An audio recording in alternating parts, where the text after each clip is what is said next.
Hi guys, welcome back to my channel. ఈరోజు మన topic ఏమిటంటే రావణాసుడు గురించి 10 ఆశ్చర్యకరమైన విషయాలు ఈరోజు మన వీడియోలో తెలుసుకోబోతున్నాం. అంతకుముందు మీరు కానీ మన ఛానల్ అయితే మర్చిపోకుండా మన ఛానల్ అయితే సబ్స్క్రైబ్ చేసి పక్కన ఉన్న బెల్ ఐకాన్ ఆన్లో పెట్టుకోండి. మేము చేసే వీడియో నోటిఫికేషన్ ముందుగా డైరెక్ట్గా మీకే వస్తుంది అనమాట. ఇకపోతే మనం డైరెక్ట్గా టాపిక్ వెళ్ళిపోతాం.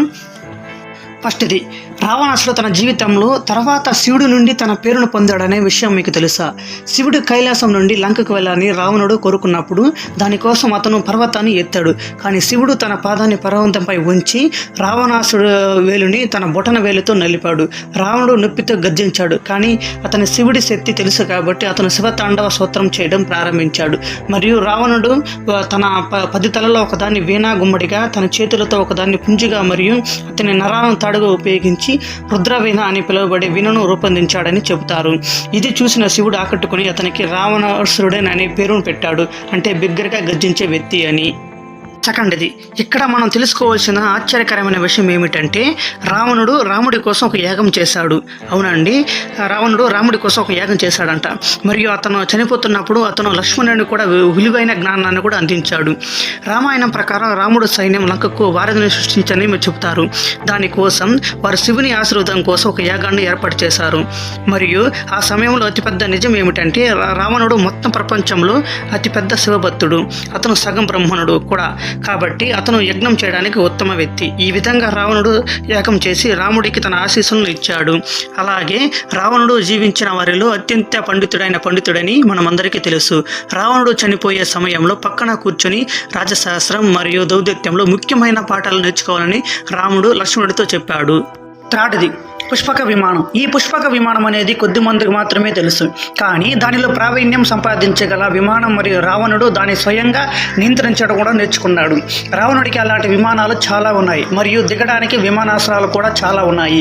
మహిమానగరంలోని వెరంగు తోట, పోర్టన్ ప్లైన్స్లోని తోటపాల కంద, కురునగరంలో మరియు పోలా మరియు మహిమానగరంలో కురులపోత, శ్రీలంకలోని కొన్ని ప్రదేశాలు ఇప్పటికీ విమానాశ్రయాలుగా పిలుస్తున్నారు. మరియు రావణుడు వాటిని ఉపయోగించాడు. అలాగే రావణుడు అసాధారణమైన వీణ వాయకుడు, ఎందుకంటే అతనికి సంగీతంపై తీవ్రమైన ఆసక్తి ఉందని నమ్ముతారు.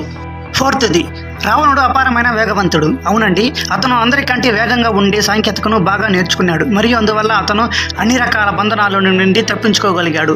అతను చాలా శక్తివంతుడు కాబట్టి అతను గ్రహాల అమెరికాలను కూడా మార్చగలడు. తన కుమారుడు మేఘనాథుడిని జన్మించాడు. రావణుడు గ్రహాలను ఆ బిడ్డ 11వ ఇంట్లో ఉండమని ఆదేశించాడు. కానీ శని లేదా అలా చేయడానికి నిరాకరించి 12వ ఇంట్లో ఉండిపోయారు. శనిదేవుని ఈ ప్రవర్తనతో రావణుడు అతన్ని బంధించాడు. 5వది, కుంభకర్ణుడు మరియు రావణుడు విష్ణు ద్వారపాలకుల అవతారాలని మీకు తెలుసా? జయ మరియు విజయముల స్వర్గపు నివాసమైన వైకుంఠంలో విష్ణు యొక్క ద్వారపాలకులు ఒకసారి బ్రహ్మదేవుని 4 కుమారులు వైకుంఠంలో విష్ణువును సందర్శించడానికి ఈ 4 కుమారులు బ్రహ్మచార మార్గమును ఎంచుకొని తమ దైవిక తండ్రిని తమకు శాశ్వతంగా 5 సంవత్సరాలు ఉండే వరం ఇవ్వమని కోరారు. జయ విజయములు వారిని తుండ్ర పిల్లలని భావించి వైకుంఠం ద్వారా లోపలికి రాకుండా ఆపి విష్ణు విశ్రాంతి తీసుకుంటాడని ఆ సమయంలో ఆయన చూడలేదని చెప్పారు. దీనితో కోపగించిన కుమారులు విష్ణు తమ భక్తులపై ఎల్లప్పుడూ అందుబాటులో ఉంటాడని, వారు ఏ సమయంలో పిలిచినా వారికి అందుబాటులో ఉంటాడని నివేదించారు. ఆ తర్వాత వారు జయ విజయములు తమ ప్రభువు నుండి విడిపోతామని శపించారు. వారు క్షమాపణ కోరినప్పుడు కుమారులు విష్ణు అవతారాలుగా మిత్రులుగా భూమిపై 7 జన్మలు గడపవచ్చు లేదా 3 జన్మలు శత్రువులుగా గడపవచ్చు అని చెప్పారు. వారు తర్వాతి జన్మను ఎంచుకున్నారు. ఈ 3 జన్మలు ఒకదానిలో వారు రావణుడు మరియు కుంభకర్ణులుగా జన్మించారు. 6వది, రావణుడు సీతను అపహరించాడని మనకు అందరికీ తెలుసు. కానీ విచిత్ర మరియు ఆశ్చర్యకరమైన విషయం ఏమిటంటే రామాయణం యొక్క జైన వెర్షన్ ప్రకారం రావణుడు సీతాదేవి యొక్క తండ్రి మరియు అతను కులతో అతను వ్యతిరేకించాడు. రాముడు మరియు రావణుడు ఇద్దరు జైనుల పట్ల భక్తితో ఉన్నారు. రావణుడు మాంత్రిక శక్తి కలిగిన విద్యాధరరాజు. జైన కథనాల ప్రకారం రావణుడు రాముడు కాదు లక్ష్మణుడు చంపాడనేసి చెప్తారు. ఈ సంఘటనలో 20వ తీర్థంకరుడైన ముని శ్రువర్త కాలంలో జరిగినవి.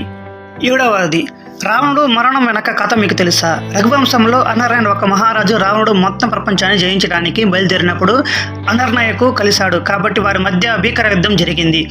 అనర్ణయ్ రాజు యుద్ధంలో ప్రాణాలు కోల్పోయాడు. కానీ చనిపోయే ముందు అనర్ణయ్ వంశంలో జన్మించిన వ్యక్తి రావణుడు చనిపోతాడని శపించాడు. తర్వాత రాముడు అనర్ణయ్ వంశంలో జన్మించి రావణుడిని చంపాడని కథనం. 8వది, రావణుడు తన రాబోయే వినాశనం గురించి తెలుసుకోవడం వింతగా కానీ ఆశ్చర్యకరంగా ఉంది. తాను విష్ణు అవతారం చేతుల్లో చనిపోతానని మోక్షాన్ని పొందడానికి మరియు రాక్షస రూపాలను వదులుకోవడానికి సహాయం చేస్తాడని అతనికి ముందే తెలుసు.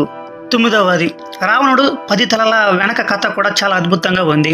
రామాయణంలో కొన్ని కథనాల ప్రకారం రావణుడికి 10 తలలు లేవు, కానీ అతని తల్లి రావణుడికి ఇచ్చిన 9 ముత్యాల ఆహారం కారణంగా అది కనిపించింది. ఇది ఏ పరిస్థితుల్లో కూడా దృశ్య భ్రమను కలిగిస్తుంది. మరికొన్ని కథనాల ప్రకారం శివుణ్ణి ప్రసన్నం చేసుకోవడానికి రావణుడు తన తలను ముక్కలుగా నరికాడని, అతని భక్తిని చూసిన తర్వాత శివుడు ప్రతి ముక్కను మరొక తలగా మార్చాడని చెప్తారు. ఇక లాస్ట్ది 10వది దసరా పదం ఎలా వచ్చిందో తెలుసా? దసరా పదం 10 తలల రాక్షసుడైన రావణుని హత్యకు సంబంధించింది కాబట్టి దసరా అంటే 10 పాపాలను తొలగించడం అని అర్థం. దసరా ఆచారాల వ్యక్తి నుండి 10 మానవ బలహీనతలు మరియు చెడు లక్షణాలు తొలగించడానికి ఉద్దేశించబడని నమ్ముతారు. ఈ సంవత్సరం దసరా అక్టోబర్ 5న జరుపుకుంటాము.